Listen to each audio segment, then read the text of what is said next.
neviem si predstaviť taký morálny kredit takého ministra alebo ministerky.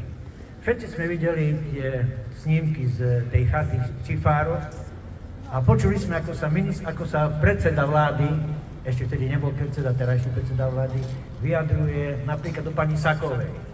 Ako sprosto a vulgárne o nej hovorí.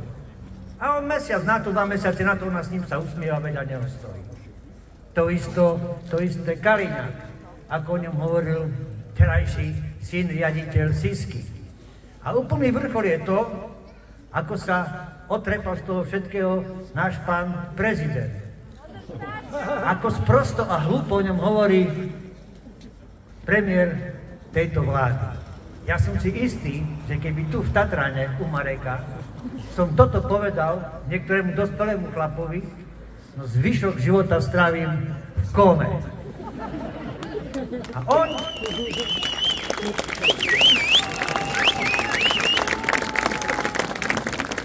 oni spolu bijú bandu, stretávajú sa, usmievajú sa. Ale iba jeden dôvod na to môže byť.